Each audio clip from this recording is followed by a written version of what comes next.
El sol de la tarde entraba a raudales por los ventanales altos de la casona, tiñendo de dorado los tapices antiguos y el mármol frío del recibidor.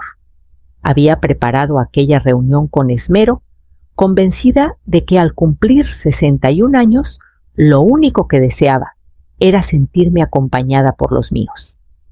Sobre la mesa larga del comedor reposaban bandejas con quesos manchegos, copas de vino de la tierra y flores recién cortadas del jardín.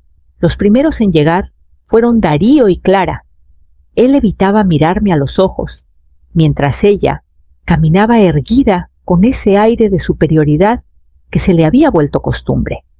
Saludó a los invitados con besos calculados y enseguida se adueñó del centro de la sala como si fuese la anfitriona. Yo me limité a sonreír observando los detalles con paciencia. A medida que la velada avanzaba, los vecinos más cercanos fueron llenando la estancia con risas forzadas y brindis superficiales. Todo parecía transcurrir con cierta normalidad hasta que de pronto Clara se inclinó sobre la mesa principal. Con un gesto firme, sacó de su bolso un sobre blanco y lo dejó caer frente a mí. El golpe seco sobre la madera hizo callar a varios. «Firma o se cancela el cumpleaños», dijo con una voz clara, tan tranquila que helaba la sangre. Algunos invitados rieron nerviosos, creyendo que se trataba de una broma. Pero las sonrisas de mi hijo y de mi nuera eran demasiado seguras, demasiado calculadas. Sentí cómo se extendía un silencio espeso, el mismo que antecede a las tormentas. No respondí. Mis dedos rozaron el sobre, pero no lo abrí. Podía sentir las miradas clavadas en mí, esperando mi reacción, convencidos de que me verían claudicar. Entonces respiré hondo, me acomodé en la silla y, sin perder la calma, introduje la mano en mi bolso. De allí extraje otro sobre más pequeño sellado con lacre rojo. Lo coloqué justo al lado del documento de Clara, con la misma serenidad con la que una jugadora de ajedrez mueve una pieza decisiva. Ella parpadeó desconcertada. Yo mantuve mi sonrisa leve mientras acariciaba el borde del sobre sin decir palabra. Fue suficiente para que en su rostro apareciera una sombra de temor que nadie más pareció notar. Brindaron algunos intentando retomar el ambiente festivo, pero yo ya había marcado el compás de aquella noche y sabía que lo que estaba por suceder apenas comenzaba a desmoronar la fachada de armonía familiar. El eco de las copas entrechocando sonaba hueco presagio de las sombras que se avecinaban. Cuando Clara llegó por primera vez a mi vida, yo la recibí como a una hija. Recuerdo aquella tarde en que Darío me la presentó en la terraza de la casona, una joven elegante de sonrisa fácil que parecía desbordar simpatía. Yo, ingenua, pensé que con ella llegaba la posibilidad de formar un círculo más cálido en la familia, de compartir confidencias femeninas que tanto había echado de menos desde la muerte de mi esposo. Al principio se mostraba atenta, servicial, incluso cariñosa. Me ayudaba a preparar la mesa los domingos y decía con dulzura que le encantaba el aire antiguo de la casa. Pero con el tiempo, las frases fueron cambiando de tono. Una tarde, en medio de un café con unos conocidos, dejó escapar una risita. Nuestra Leonor aún vive en el pasado, rodeada de muebles viejos y recuerdos. ¡Qué paciencia tiene Darío! Todos rieron y yo me quedé helada. No fue la única vez. En otra ocasión, mientras contábamos anécdotas de la familia, me interrumpió diciendo: «Claro, tú no entiendes estas cosas modernas. Con tu pensión ridícula, bastante haces con mantenerte». Fingí no escucharlo, pero sentí una punzada en el pecho. La pensión era lo de menos. Lo que me dolió fue la ligereza con la que intentaba rebajar mi dignidad. Poco a poco, comprendí que su objetivo no era mi cariño, sino la casona. Esa casa que había heredado de mi difunto esposo, llena de recuerdos de nuestra vida juntos, se convirtió en el objeto de deseo de Clara. Su mirada recorría los pasillos como quien inspecciona un botín. Lo más doloroso no fue ella, sino Darío, siempre callado, siempre con la vista baja, incapaz de detener a su mujer. Me preguntaba qué había sido de aquel hijo que de niño me defendía con orgullo en el colegio, cuando alguien se burlaba de mi ropa sencilla. El amor de madre es fuerte, pero aquella pasividad comenzaba a romper algo dentro de mí. Fue entonces cuando entendí que si no ponía límites, mi silencio acabaría convirtiéndose en complicidad. La fiesta continuaba, pero mi memoria me llevaba a esos primeros gestos de desprecio que anunciaban lo que estaba a punto de revelarse con crudeza. Esperé a que la sala recuperara un murmullo de normalidad antes de tomar el sobre que Clara había dejado frente a mí. Lo abrí con calma, como si se tratara de un trámite cualquiera, y desplegué aquellas páginas mecanografiadas. Al recorrerlas con la mirada, comprendí enseguida que no era un simple papel, sino una mordaza legal cuidadosamente diseñada. El encabezado hablaba de garantizar el bienestar futuro de los nietos, pero las cláusulas escondían la verdadera intención. La primera estipulaba que cedía la propiedad absoluta de la casona a Darío y Clara, con efecto inmediato. Otra me obligaba a transferir mis cuentas bancarias a un fondo gestionado por ellos, supuestamente para la educación de los niños. En la última se establecía que renunciaba a cualquier reclamo futuro sobre esos bienes. Una firma mía y mi vida entera pasaría a sus manos. Mientras pasaba las hojas, mi sonrisa se mantenía intacta. Ninguno de los presentes podía adivinar lo que sentía al leer semejante trampa. Clara, convencida de su triunfo, se acomodaba en la silla como una reina satisfecha. Darío, en cambio, tenía la frente perlada de sudor. Sus ojos evitaban los míos, y en ese gesto encontré una pista inquietante. Poco después, una vecina se me acercó discretamente con un comentario que me dejó helada. Había escuchado rumores en el barrio de que Darío estaba endeudado hasta el cuello, que incluso había firmado pagarés con un prestamista local. Todo encajaba. Clara necesitaba mis bienes para cubrir aquel agujero, y mi propio hijo se había dejado arrastrar al silencio por miedo y vergüenza. Volví a dejar el documento sobre la mesa, cerrando el sobre con un leve golpe de mano. Mi sonrisa no era de sumisión, sino de paciencia. Por dentro, la certeza de que me habían subestimado se volvía cada vez más clara. La música del cumpleaños sonaba de fondo, pero en mi interior ya había empezado otra partitura, la de un plan que pronto pondría a prueba cada una de sus máscaras. Mientras escuchaba las risas forzadas a mi alrededor, mi mente viajó hacia atrás a un tiempo en el que nadie habría apostado por mí. Cuando quedé viuda, apenas tenía 35 años y una cuenta corriente que apenas cubría los gastos del entierro. Darío era un niño y yo debía sostenerlo sola. Podría haberme resignado a una vida de estrecheces, pero decidí que no. Me trasladé a Madrid y acepté un puesto como contadora en una asesoría pequeña. Pasaba las mañanas revisando balances y las noches repasando manuales de contabilidad avanzada. De cada nómina apartaba una cantidad mínima que jamás tocaba. Eran céntimos, luego euros, que poco a poco formaron mi primer ahorro serio. Con aquel capital inicial, compré un diminuto piso en Lavapiés casi en ruinas. Yo misma pinté las paredes, arreglé ventanas y cambié azulejos con la ayuda de un vecino jubilado que me cobró poco. Lo vendí meses después con una ganancia suficiente para comprar 2 inmuebles más pequeños. Así comenzó un ciclo que se prolongó durante años: comprar, reformar, vender. Cada paso era calculado, cada decisión llevaba el peso de mis desvelos. Sacrifiqué muchas cosas, noches de descanso, amistades, incluso la posibilidad de rehacer mi vida sentimental. pero al ver crecer el patrimonio, sentía que construía una fortaleza invisible alrededor de mí y de mi hijo. Sin que nadie lo sospechara, aquella mujer de apariencia sencilla iba forjando un imperio discreto. Cuando cumplí 58, mis cuentas y propiedades sumaban más de $29 millones en activos. Era mi secreto mejor guardado.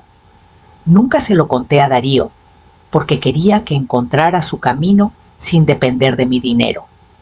Para todos, seguía siendo la viuda que vivía de una pensión modesta y cuidaba la casona heredada. Ahora, al ver el documento envenenado sobre la mesa del cumpleaños, me invadía una certeza distinta. Aquella versión de mí que ellos creían conocer no existía. Yo era la mujer que nadie conocía y pronto descubrirían el precio de haber subestimado mi silencio. La música se mezclaba con las voces, pero yo ya había decidido cuándo revelar la verdad. Clara levantó su copa y con voz clara pidió silencio para brindar. Lo que siguió no fue un homenaje, sino un ataque disfrazado de broma por nuestra querida Leonor, que se aferra a su casa como si los recuerdos pagaran la universidad de los nietos, dijo provocando risas cómplices entre algunos invitados. Yo mantuve la sonrisa como si no me afectara, aunque por dentro sentí un nudo en el estómago. No se detuvo ahí. Más tarde, mientras servían la tarta, se inclinó hacia mí y lo bastante alto para que otros escucharan soltó: «De verdad, suegra, no sé cómo no piensa en el futuro de los pequeños. Esa pensión suya apenas da para velas». Y aún así, insiste en ser un obstáculo. El murmullo de incomodidad recorrió la mesa, pero nadie intervino. Darío bajó la mirada, fingiendo examinar su móvil, incapaz de defenderme. Clara jugaba bien su papel. Sonreía como anfitriona perfecta, besaba en la frente a sus hijos y me señalaba con dulces reproches que bajo la luz de las velas sonaban a sentencia. Lo justo es que firme, que dé un paso al lado y permita que la nueva generación construya su camino, añadió con tono de virtud impostada. Algunos asintieron, quizá convencidos por su teatralidad. Yo no respondí. Sabía que mis palabras no cambiarían nada en ese instante y preferí guardar silencio. Mientras Clara creía que su estrategia de humillación pública me hundía, lo cierto es que me regalaba tiempo. Tiempo para observar, para medir cada gesto y cada expresión. Su seguridad era mi mejor aliada cuanto más convencida estuviera de que tenía la partida ganada. Más devastador sería el momento en que se diera cuenta de su error. Apreté el sobre con el lacre rojo que seguía en mi bolso. Aún no era el instante de abrirlo, pero cada palabra de Clara me confirmaba que la jugada debía ejecutarse con precisión. La música volvió a sonar y las conversaciones se dispersaron, pero yo ya sentía la tensión crecer como un río a punto de desbordarse, preparando el terreno para mi próximo movimiento. 2 días después de aquella fiesta sofocante, caminé por las calles empedradas del centro histórico de Toledo. El aire olía a piedra húmeda y café recién hecho. Crucé bajo un arco y llegué al despacho notarial donde me esperaba Teresa Aguilar, la misma mujer con la que había compartido pupitre en la facultad hacía ya más de 40 años. Cuando la vi, me recibió con un abrazo sincero, el tipo de abrazo que no necesita palabras.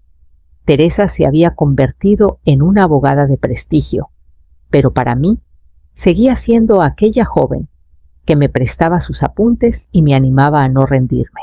Nos sentamos en una mesa de madera oscura, cubierta de carpetas y sellos, y allí desplegué la verdad que había ocultado durante décadas: los pisos, las cuentas en el extranjero, las inversiones, todo aquello que sumaba 29 millones.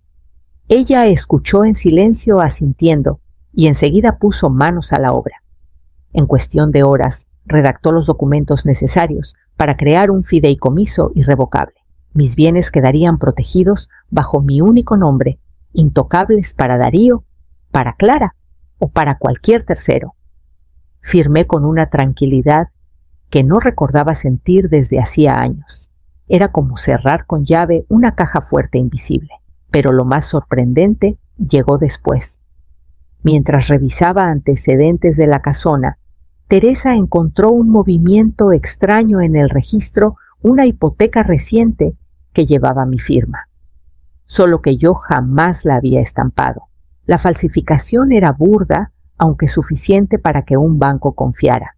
Clara había intentado hipotecar mi casa sin que yo lo supiera, usando una imitación torpe de mi letra. Sentí un escalofrío, no de miedo, sino de confirmación. Tenía en mis manos la prueba de hasta dónde estaba dispuesta a llegar. Teresa me miró con gravedad, consciente de que aquella información sería mi arma más poderosa.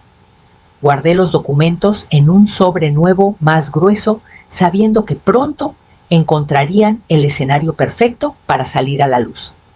Salí del despacho con paso firme, escuchando el repique de las campanas cercanas, y tuve la certeza de que la próxima vez que me sentara frente a Clara, sería yo quien dictara las reglas del juego.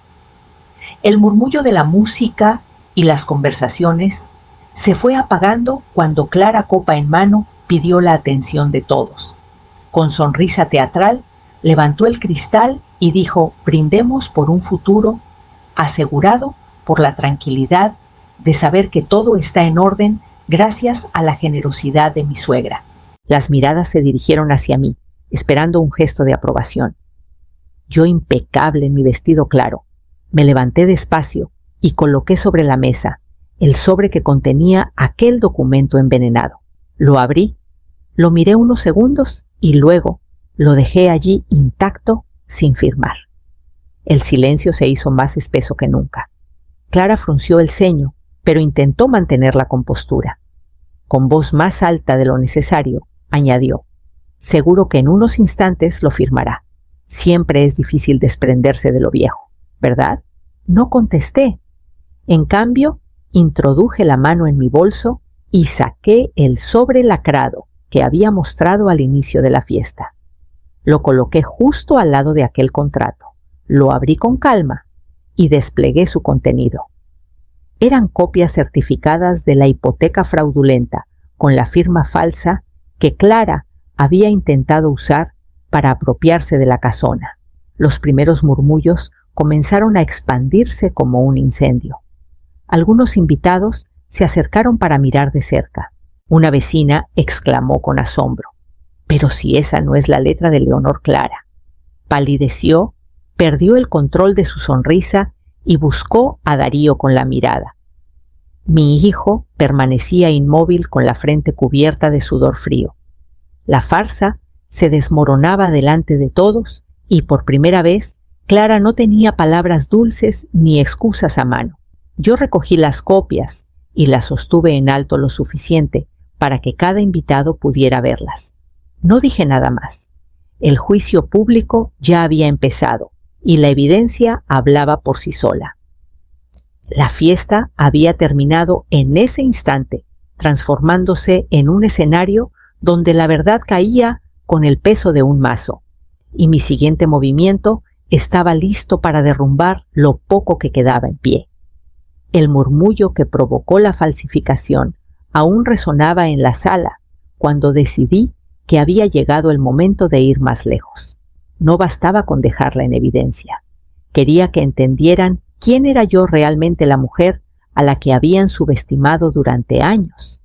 Saqué un segundo paquete de documentos del bolso y lo abrí con calma. Era el acta notarial del fideicomiso irrevocable que había firmado con Teresa. Lo coloqué sobre la mesa junto a las copias de la hipoteca falsa y añadí con voz firme: «Aquí están mis bienes blindados y fuera de vuestro alcance. Todo lo que trabajé durante décadas está bajo mi nombre y solo bajo mi nombre». Algunos invitados se inclinaron para mirar las hojas. Otros me observaban con sorpresa contenida. Clara, con los labios apretados, intentaba articular una respuesta, pero el temblor de sus manos la delataba. Darío seguía inmóvil, cada vez más hundido en su silla. Entonces saqué la última pieza, un ejemplar de una revista económica que Teresa me había entregado días antes. Lo levanté para que todos pudieran verlo.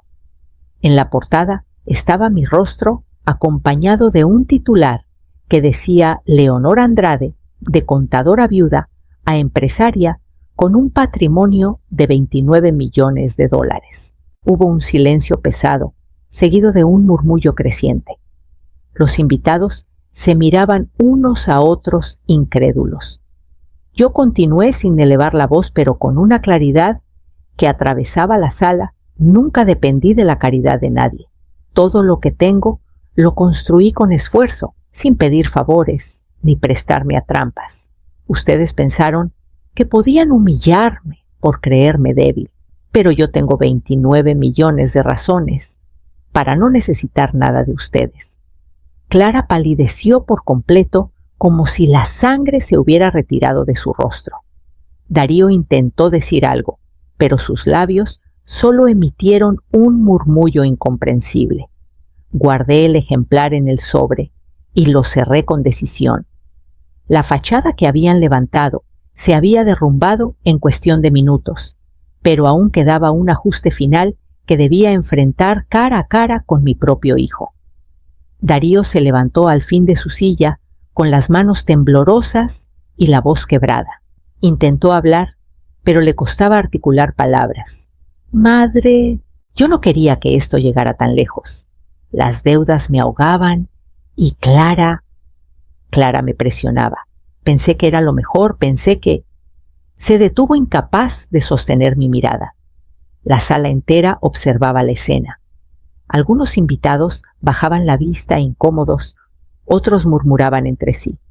Yo lo miraba con calma, sin rencor, pero con una claridad que cortaba como el filo de un cuchillo.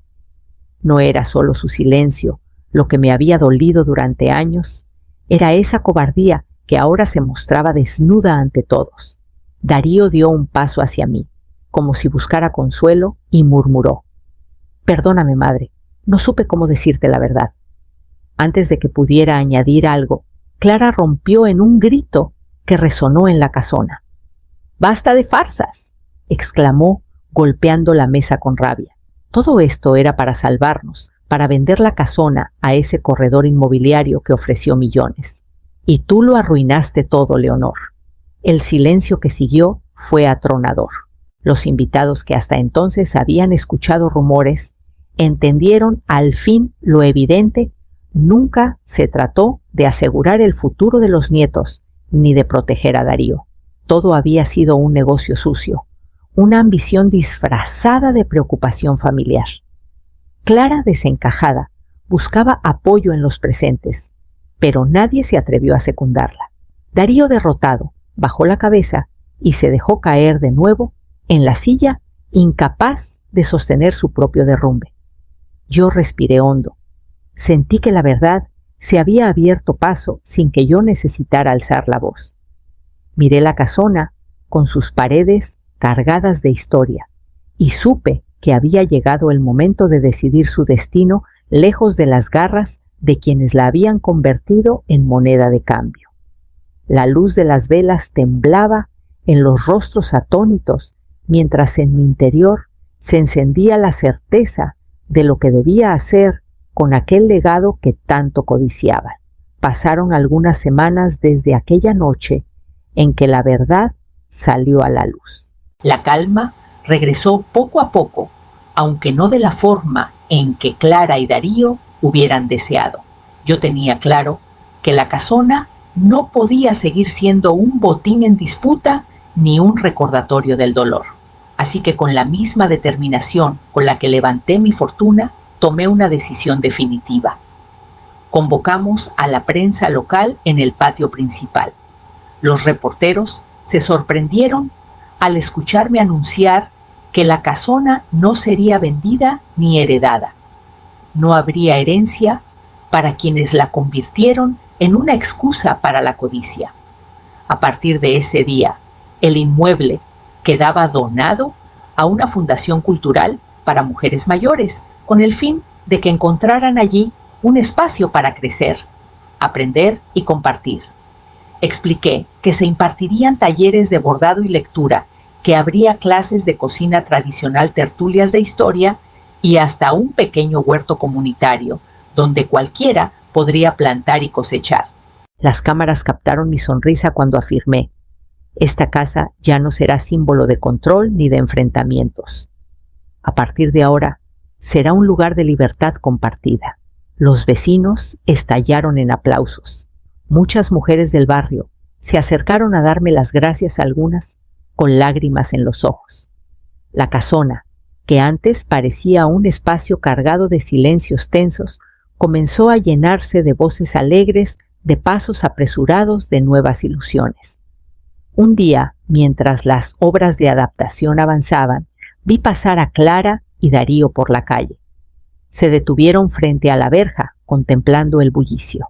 Sus rostros eran una mezcla de rabia y derrota. Sabían que jamás podrían tocar aquello que creyeron suyo. Yo los observé unos segundos, luego di media vuelta y seguí caminando hacia el patio interior. Al caer la tarde, el espacio se iluminó con guirnaldas de luces. Una música suave comenzó a sonar y varias vecinas me tomaron de la mano. Reí y me dejé llevar en un baile improvisado en medio del patio. La casona, antes jaula de control y ambición, ahora respiraba como un corazón abierto al barrio. Y yo por fin bailaba ligera, dueña de mi historia y de mis propias reglas.